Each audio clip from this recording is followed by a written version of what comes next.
खांद्यावर गेल्यावर तुझं कसं म्हणून भांडण असावं तर देवासाठी असावं.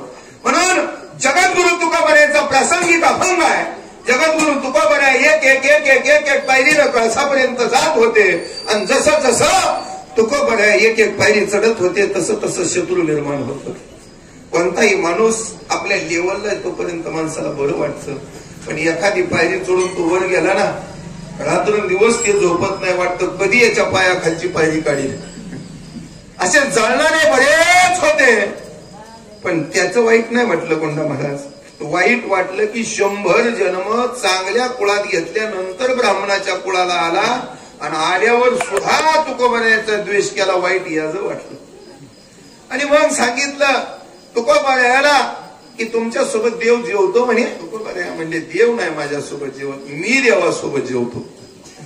हा सगळ्यात महत्वाचा भाव आहे बरं का. आणि मग तुमच्या देवाला तुम्ही बोलवा.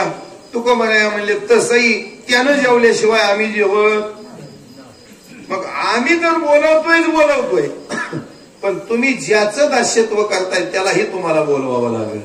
आणि मग तुकोबाराया म्हणले चिंतामणी देवा गणपतीशी आणा. मग तुम्ही काय करा, जसं माझ्या विठोबाला ताट वाढलंय तसं तुमच्याही गणपती बाप्पाला एक ताट वाढा आणि जेवायला बोलवा. करावावे भोजना तुझे पास. मात्र असं झालं आणि देव काही आहे ना त्यावेळेस ब्राह्मण काकाला कळलं आपला अभिमान समूळ गळाला. देव म्हणे तुकया एवढी कैची थोडी आणि अभिमान भितरी नाग बोलो आला असता पण आम्हाला अभिमान झाला. आणि मग बाकीचे ब्राह्मण बसलेले काय गपची बसना, पंगत वाढली, संकल्प सोहळा वाचून जर भांडणं झाली ना मालकाची पंक्तीवाल्याची तर लोक म्हणते त्याचं कवाई होऊ दे आपलं चालू करा. वाढ वेळ झाला शिळे झाले अन्न तटस्थ ब्राह्मण बैसले ती. आता मात्र तुकोबारायाला विनंती केली, आमचा अहंकार गेलाय, आम्ही ब्राह्मण जातीनं असून किंमत नाही, कर्मानं माणसाची जात ठरत असते, म्हणून आमचा अभिमान गेलाय आणि आम्ही आता तुमच्यावर जळत होतो. तो आमच्या मनातला द्वेष बुद्धी, अहंकार बुद्धी, मी बनाची बुद्धी आणि आम्ही ब्राह्मण असल्याचा अहंकार निघून गेलाय. आता तुम्हीच आमच्या गणपती बाप्पाला जेवायला बोलवा. तुकोबारायानं सांगितलं निसंकोचपणे जे वारं जसं धावतं त्याच्या मनात शंकाही नाही आणि आपल्याला काहीतरी मिळावं म्हणून हवंही नाही.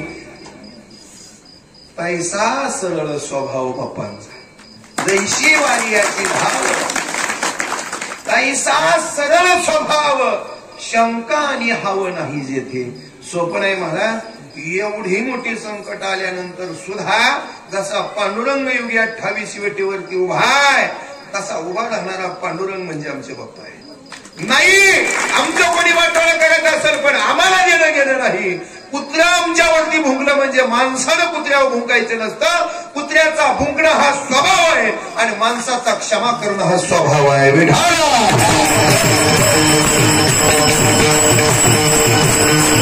आणि एखादा जर आपल्यावरती भुंकला ना आपण जर त्याच्यावरती भुंकलो तर आपल्याला फक्त 2 पाय एका शेपटीची कमी नाही तर आपणही कुत्राच आहे. पुसनो हे पायचारी मनुष्य परी कुत्री ती. मी नाही बोलत महाराज, हा भाव आहे. म्हणून मोकळे मन रसाळ वाणी स्तुती करी जसो नाही अधिकार. मोकळे मन आहे, रसाळ वाणी आहे, पण माझा अधिकार नाही की मी स्तुती करावा, कारण वाऱ्या हाती चाले माप सज्जनाचे आणि कीर्तिमुख त्याचे नारायण. मला वाटतं साधू संतांचं वर्णन तुम्ही आम्ही करूच नये. साधू संतांचं वर्णन करण्यासाठीच पंढरीचा पांडुरंग विटेवरती उभा आहे. विठाल